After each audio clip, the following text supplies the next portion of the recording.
I'm trying to figure out what kind of movie this was this week. Was it a love story? A mystery? How about a PSA? There was plenty going on this week, and as usual, I've got a lot to say about this one, so let's dive right in and talk about it. Hi, I'm Stephanie, and welcome to the Magical Movie Club, where, like you, I love to watch and chat about Hallmark movies.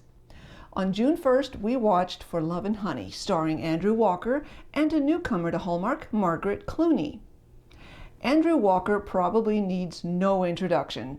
He's been in many Hallmark movies and mysteries over the years, and has worked with some of my favorites like Nikki DeLoge, Autumn Reeser, and Lacey Chabert, just to name a few.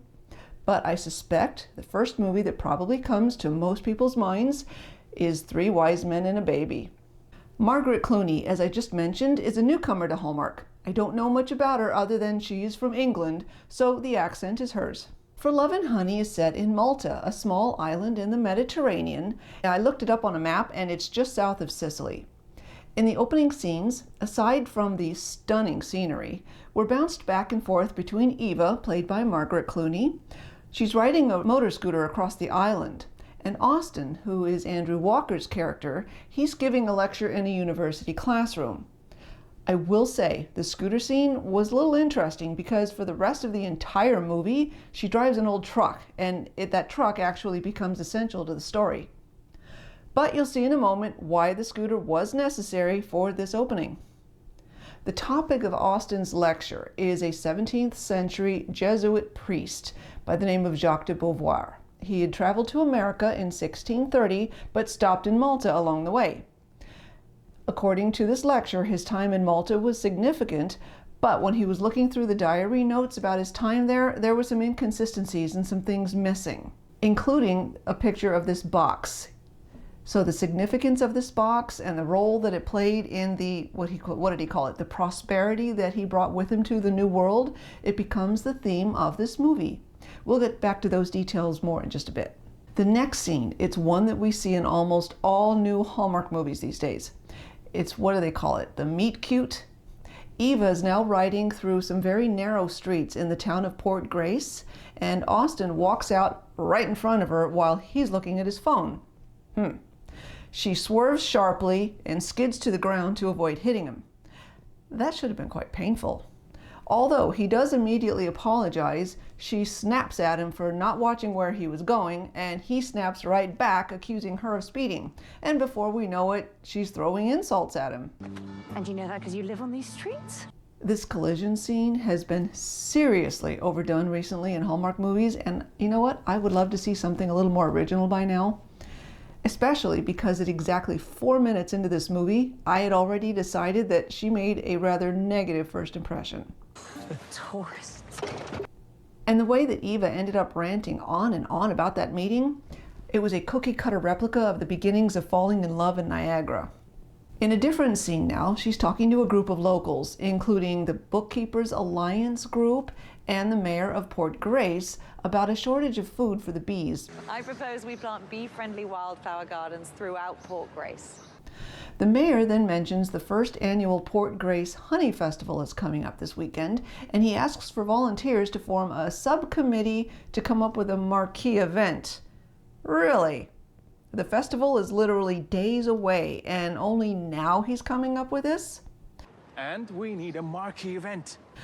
Well, as he leaves, he tries to coerce Eva and/or her sister Chloe into volunteering to head this up. Although Chloe isn't a major character, we do learn over the course of the movie that she is very creative at planning and organizing events like this. I have some thoughts about raising the apiary's profile, like theme tours. Next, over at the library, Eva's been asked to help remove some bees that are getting inside. A bee emergency.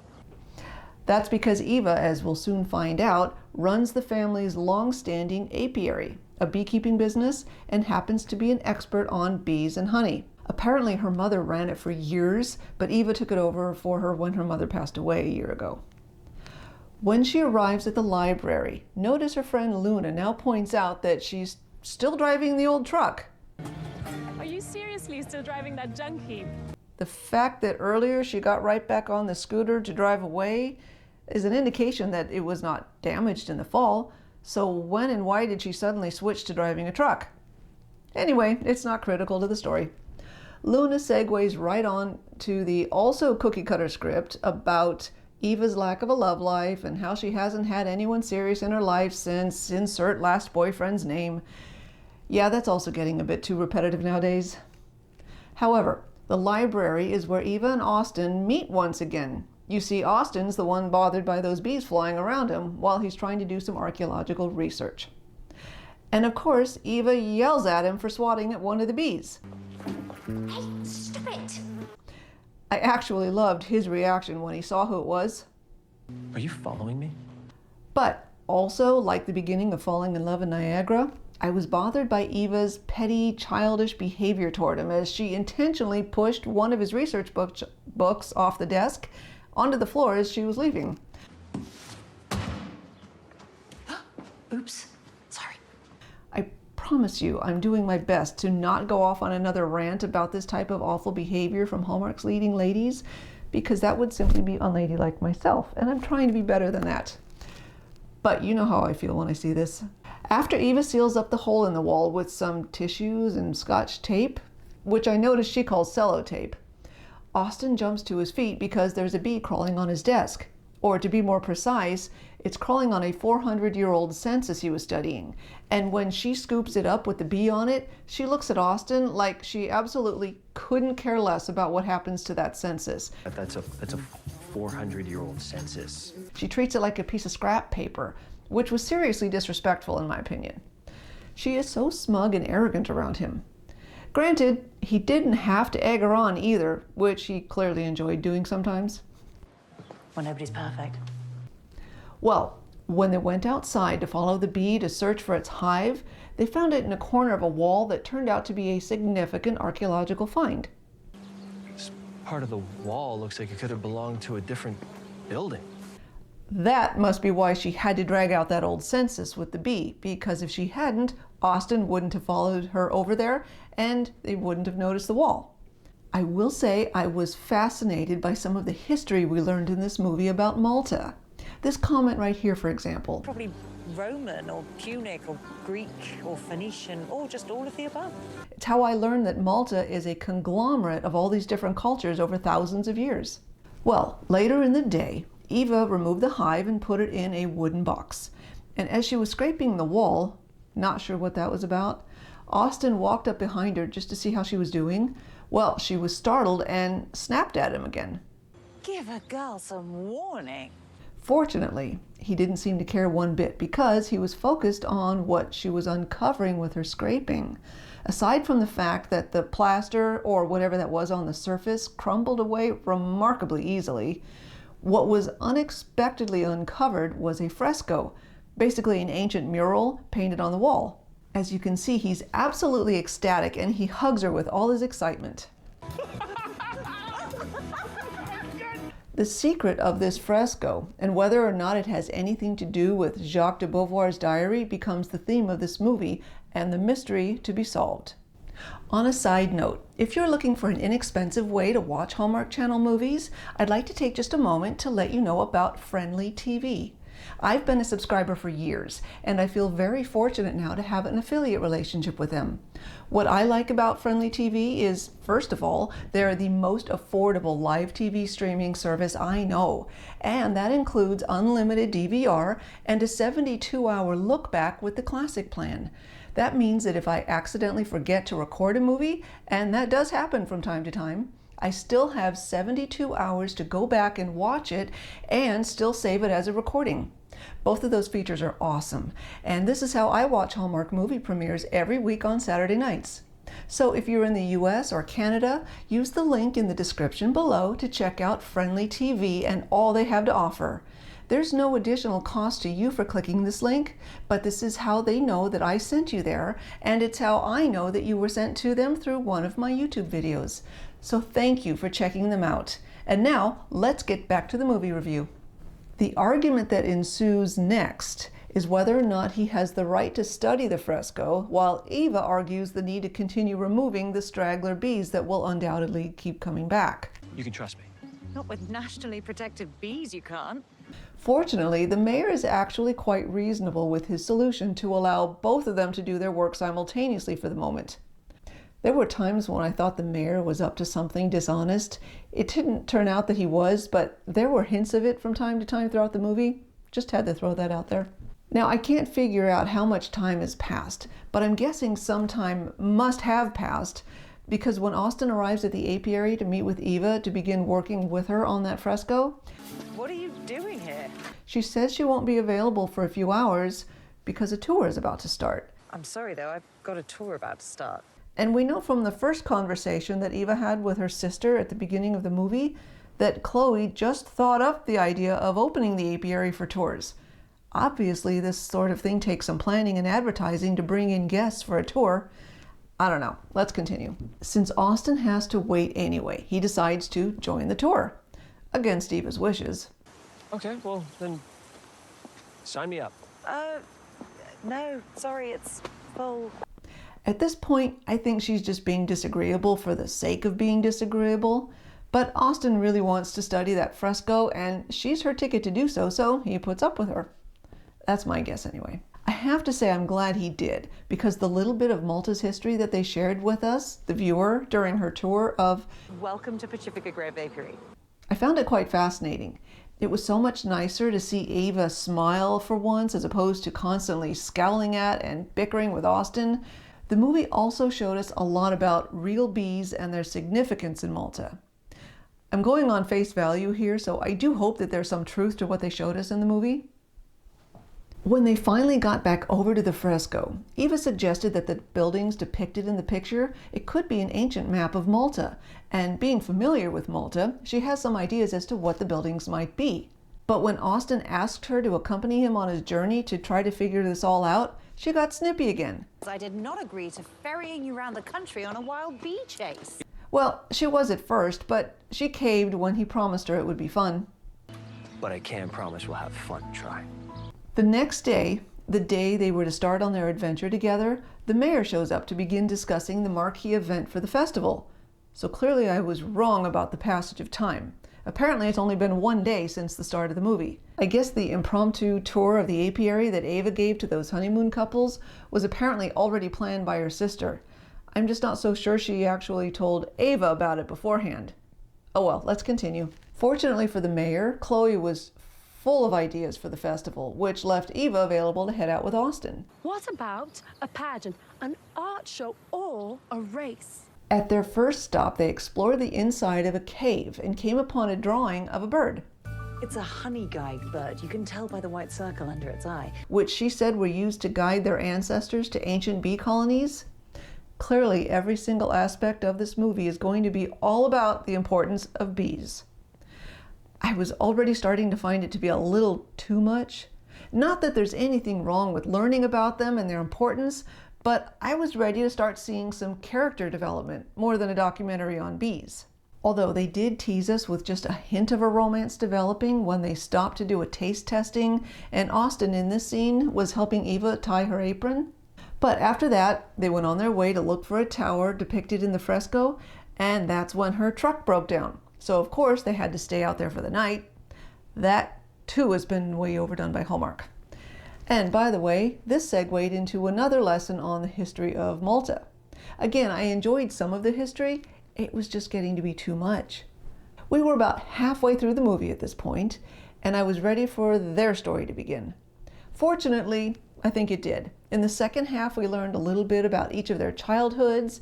They talked about their previous marriages, and all while discussing the mystery of the ancient map, they shared their first kiss.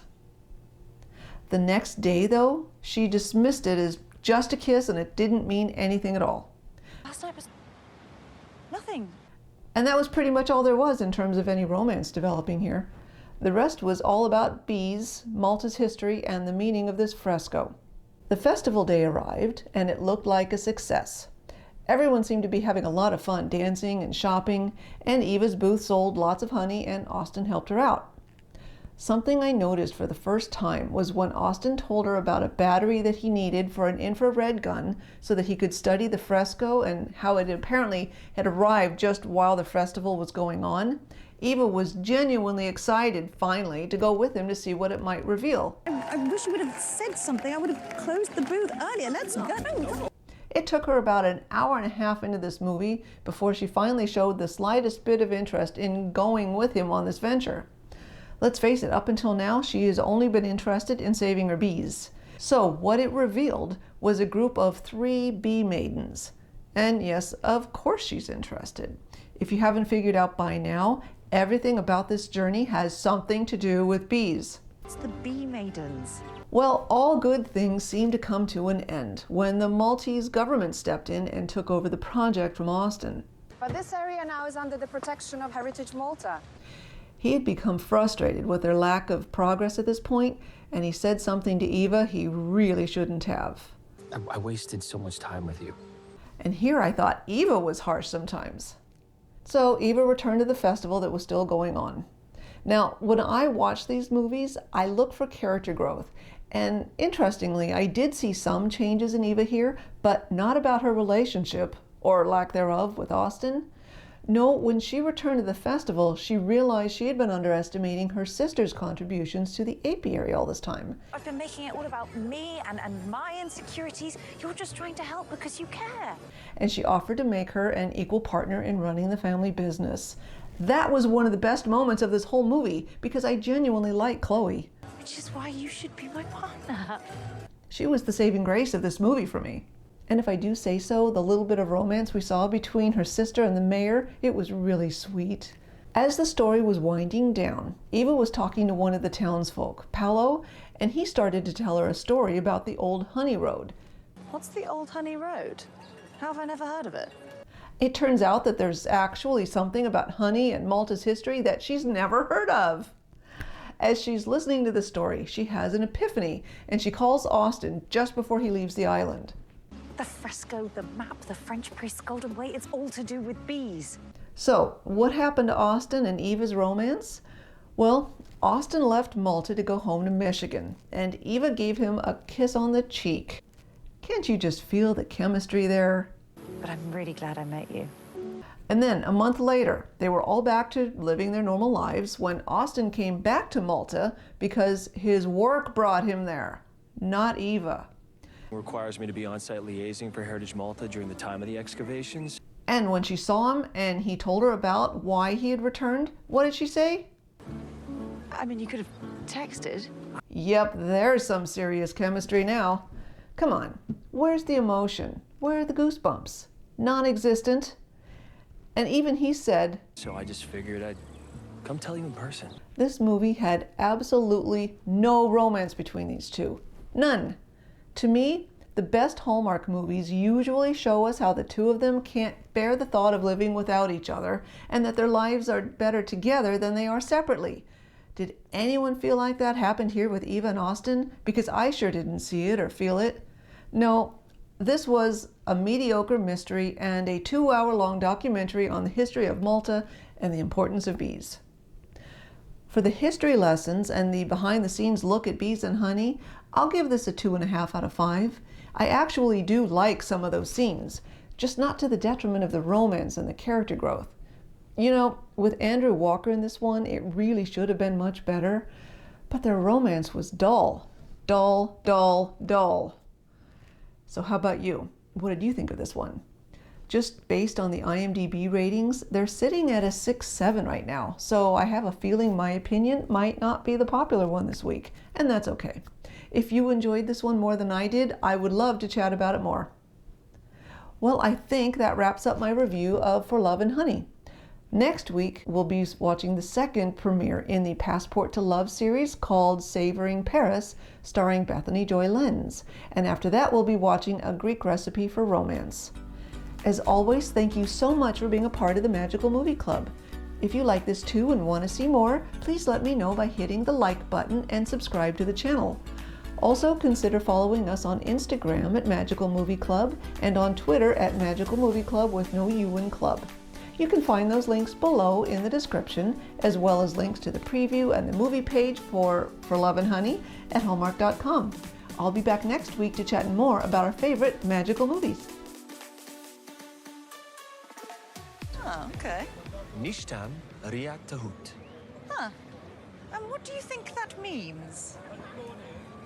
It's a beautiful day.